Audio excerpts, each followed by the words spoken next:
तुला असं मरमर काम करायला लागलं नसतं माहिती.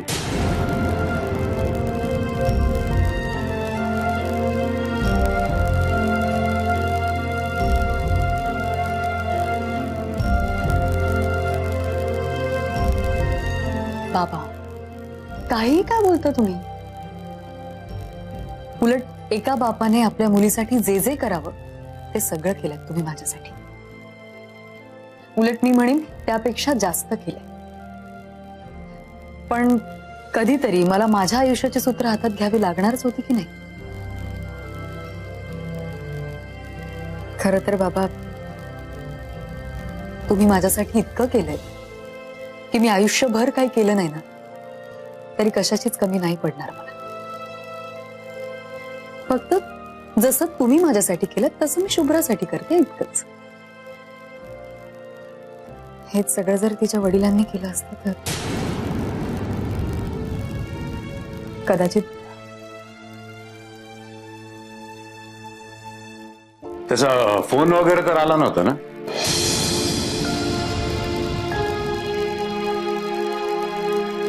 बाबा दरवर्षी हा प्रश्न विचारता तुम्ही मला आणि त्याचं उत्तर तुम्हाला सुद्धा माहिती.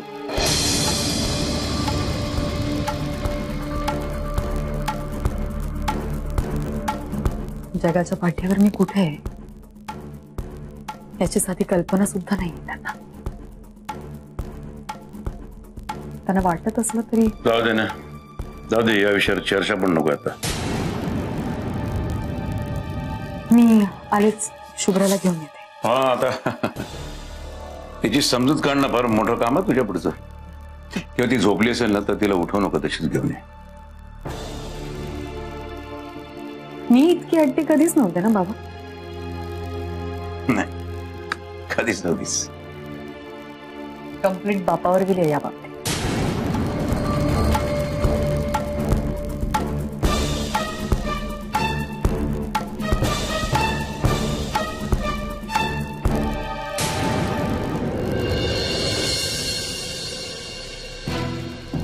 हा एकूण 100 एकर जमिनीचा पट्टा आहे.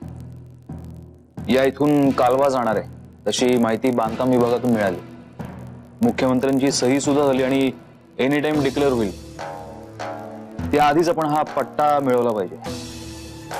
लोखंडाच्या भावात विकत घेऊ आणि सोन्याच्या भावात विकू. काय मग अडचण काय? दादा होळकर समोर ही माहिती त्यालाही मिळाली आहे.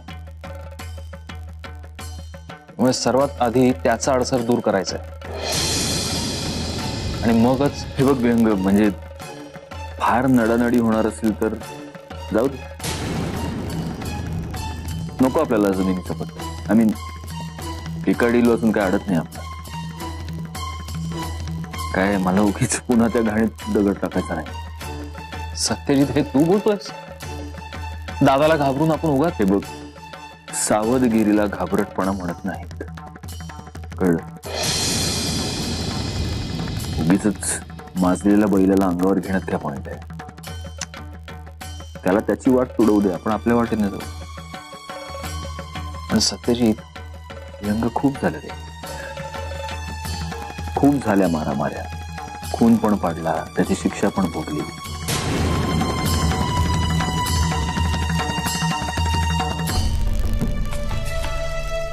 बरंच काही गमावल्यानंतर आता थोडंफार हाती लागलंय माझ्या. मंजिरी गेली, शुभ्राला घेऊन गेली, मग आई गेली.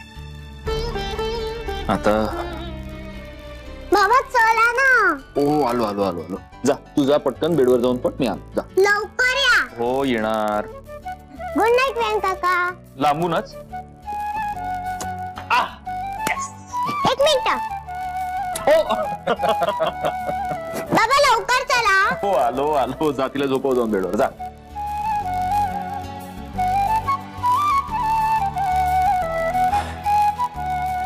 आता हे जपायचंय विहंगा. आता यापेक्षा जास्त महत्वाचं आयुष्यात काहीही नाही.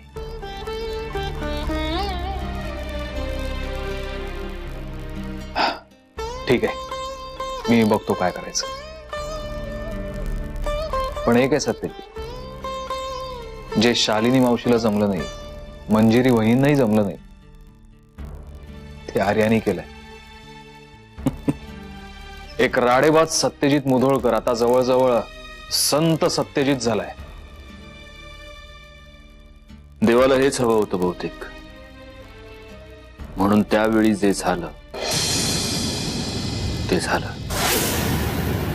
सुहासराव, अहो तुम्हाला मुलगी झाली या. सायलेन्स. मला नाही, त्या सत्यजितला मुलगी झाली. हे बघा, असं अभद्र काहीतरी बोलू नका. अभद्र काय याच्यामध्ये? हा, प्रिया आणि सत्यजितचे चाळे अख्ख्या कोल्हापुरामध्ये प्रसिद्ध आहेत. त्यातूनच निपजलंय हे पाप. तुझं हे बोलणं ऐकून घेण्यासाठी तुला इथं बोलवलेलं नाही आम्ही. परिस्थिती काय आहे ते समजून घे आणि मग तोंड उघड तुझं. अहो सुहासराव, बाळाला जन्म देऊन प्रिया हॉस्पिटल मधून पळून गेली आहे. हॉस्पिटलवाल्यांनी तक्रार नोंदवली आहे. पोलीस प्रियाला शोधतायत, पण प्रियाचा कुठला बी पत्ता नाही. आणि आता तर पोलीस बाळाच्या बापाबद्दल विचारतायत. मग सांगा, त्या मुलीचा बाप खून करून जेलमध्ये गेलाय म्हणून. जेलमधून सुटला की घेऊन जाईल मुलीला. मला कशाला बोलवलंय? सुहासराव तुम्ही अरे फुकणीच्या निघ निघ इथनं. तुझ्यासारख्या माणसाकडनं कसली बी अपेक्षा करणं हे चुकीचं आहे मुळात. चारे, त्याला दरवाजा दाखव. दाखव त्याला दरवाजा. आहे हो आजी, तुम्ही मला काय ऍटिट्यूड दाखवताय? हा, हे पाप तुमच्या नातवाचंच आहे. त्या हरामखोर बाईने स्वतःच्या तोंडाने कबूल केलाय, कळलं? अरे माझ्या राजा, कोण खरं बोलतं या, कोण खोटं बोलतं या, हे जर तुला कळत नसेल तर आमचं बोलणंच खोटलं इथं. नकाच बोलू मग. नाहीतरी तुमच्यापैकी कुणावरही माझा विश्वास नाहीच आहे आता. ती प्रिया नको, तो सत्यजित नको, तुमच्यापैकी कोणी मुधोळकर नको. I am done with you people. आता तरी मला माझं आयुष्य जरा सुखाने जगू द्या.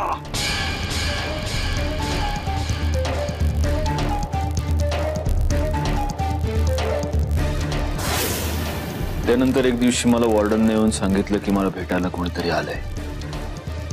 आधी मला वाटलं तूच आला असशील, पण जेव्हा मी बाहेर आलो तेव्हा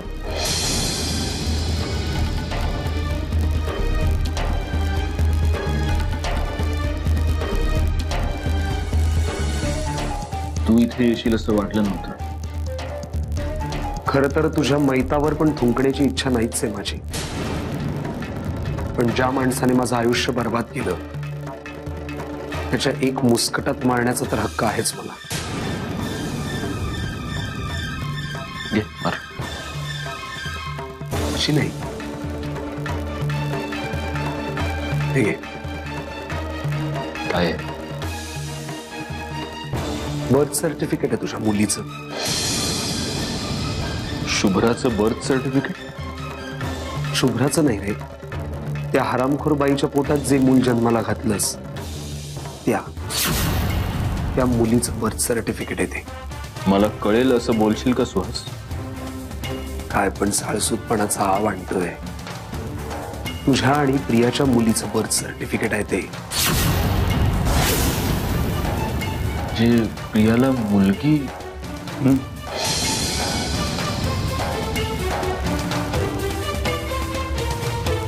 खूप स्वप्न पाहिली होती मी, खूप पाहिली होती.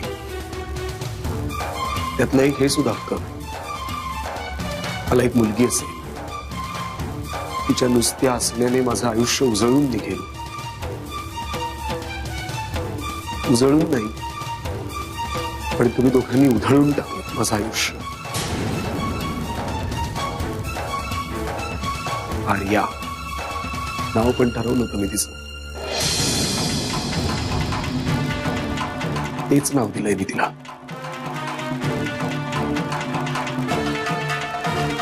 ते बर्थ सर्टिफिकेट माझ्याकडून गिफ्ट तुला. आर्या सत्यजित मुधोळकर. तुझं आणि त्या हरामखोर प्रियाचं पाप.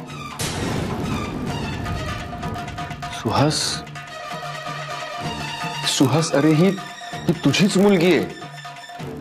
प्रिया खोटं बोलले तुझ्याशी. केवळ तिला तुझ्या बरोबरचं लग्न. शटा पाप केलंस तर निदान ते कबूल करण्याचं धाडस तर ठेव. तुझ्यापेक्षा ती बरी, तोंडावर बोलून तोंड काळं केलं तिने. सुहास, तो तिचा डाव होता. अरे मी शुभ्राची शपथ घेऊन सांगतो. तुझं काय जात आहे शुभ्राची खोटी शपथ घ्यायला? तुझी अनेक पापं अशी गावभर हिंडत असतील. शुभ्राची खोटी शपथ घेतोय, काय जातंय काय तुझं? सुहास, तू खूप मोठी चूक करतोयस. झाल्या चुका करून झाल्या, आता त्या मी निस्तरायला घेतल्यात. आणि एनिवे, मी तुझ्याशी इथे बोलायला आलेलो नाहीये. ते बर्थ सर्टिफिकेट तुझ्या तोंडावर फेकून मारायला आलो होतो. माझं काम झालंय. आणि अजून एक सांगतो, या जगात जर देव कुठे असेल ना, तर माझे तळतळाट लागणार आहेत तुला. आयुष्यात कधीही सुखी होणार नाहीस तू. न तू, न तुझी ती प्रिया, न तुमची ती अनवरस मुलगी आर्या सत्यजित मुधोळकर.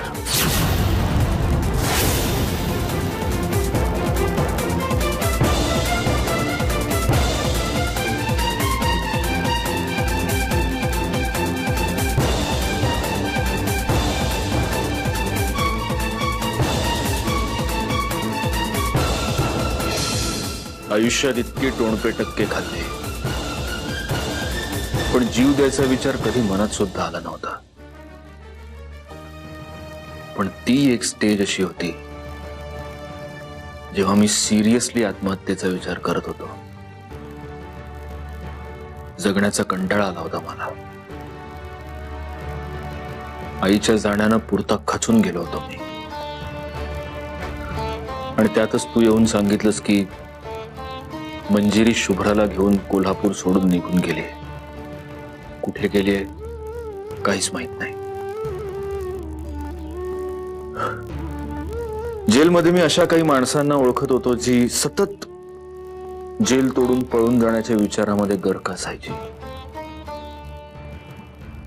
मी सुद्धा त्यांच्यासारखंच झालो होतो.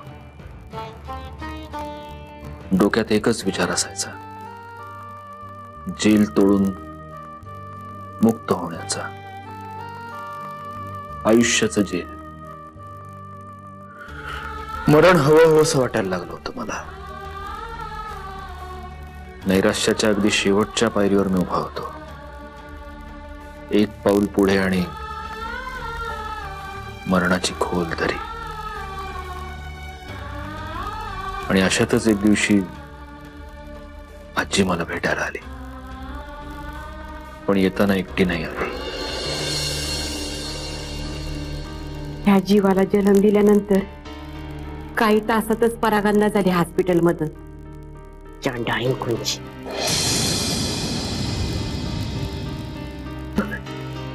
बघ कसा चेहरा दिसतो.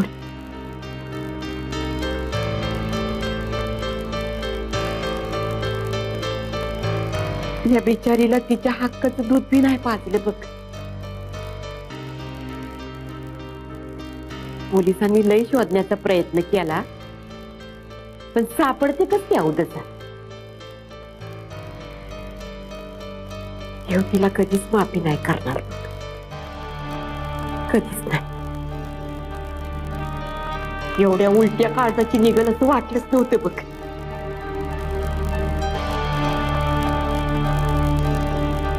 अरे या बाळाचा चेहरा बघून आत्मा नसलेली हाडळ बी पागळण बघ. पण ही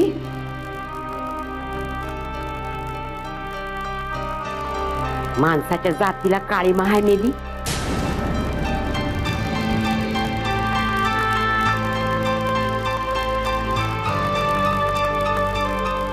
चारून कुठून तरी सुहासरावांचा पत्त्या शोधून काढला, पण तो आला होता इकडे.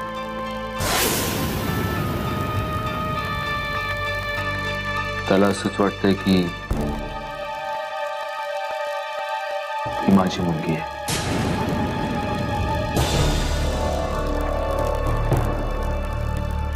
आता काय करायचं या जीवाचं? तूच काय तो निर्णय घे बाबा. व्यंग गेला आता परवा अनाथ आश्रमामध्ये. त्याने चौकशी केली. ते घेतात मुलं. व्यंग म्हणला तुम्ही काय म्हणतात ते डोनेशन ते काय ते घ्या, पण ह्या पोरीची काळजी घ्या म्हणून. पण जीव होत नाही रे. ह्यापेक्षा जास्त आपण तरी काय करणार रे? हे एवढं गोंडस बाळ अनाथाश्रमात देऊन टाकायचं?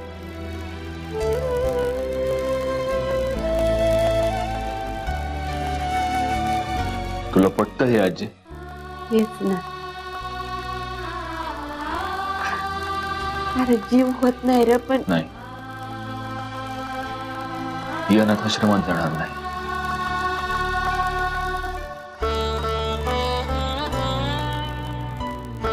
ती मुधोळकरांच्या घरातच वाढेल.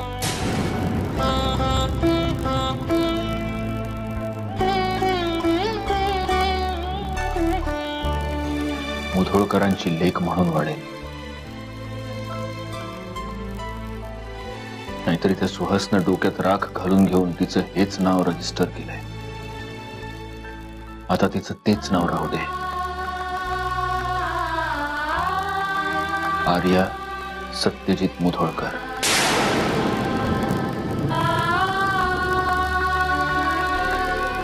अरे पण सत्या, तू काय बोलतो? काय हरकत आहे? नाहीतरी आता माझं कोण उरलं या जगात?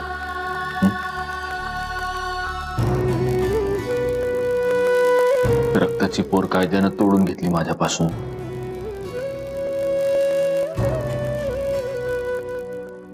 व्यंग सांगत होता की मंजिरीनं शुभ्राला घेऊन आता कोल्हापूरही सोडलंय. त्याला सुद्धा कळवायची तसदी घेतली नाही सरनाईकांनी की ते नेमके कुठे चाललेत. त्यामुळे उद्या मी जेलमधून बाहेर आल्यावर मला शुभ्राला बघता येईल याची काहीच खात्री नाही.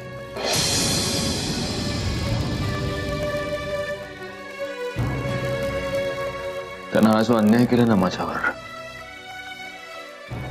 कदाचित ही त्याचीच भरपाई आहे.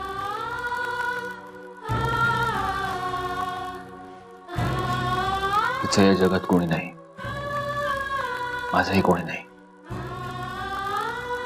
मग आम्हीच एकमेकांचे झालो तर काय प्रॉब्लेम आहे? अरे पण सत्या, अरे ही प्रियाची पोरगी आहे. हा मग सत्यजित सुद्धा अनंतराव नावाच्या नालायक माणसाचाच मुलगा होता, पण त्याचा अनंतराव नाही झाला ना. कारण त्याचं बोट धरून त्याला चालायला शिकवणारी तू होतीस. हिच्यासाठी तू असशीलच ना आजी. तिला इथं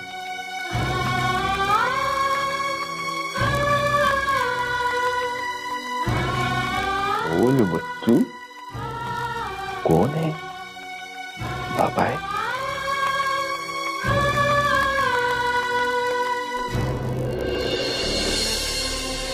मीच तुझा बाबा आहे.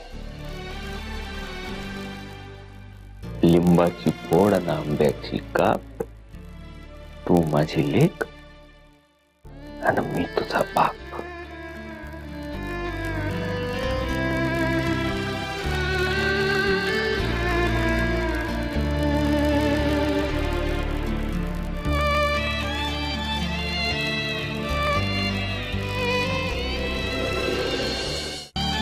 बस त्या दिवसापासून मीच झालो हिचा बाप.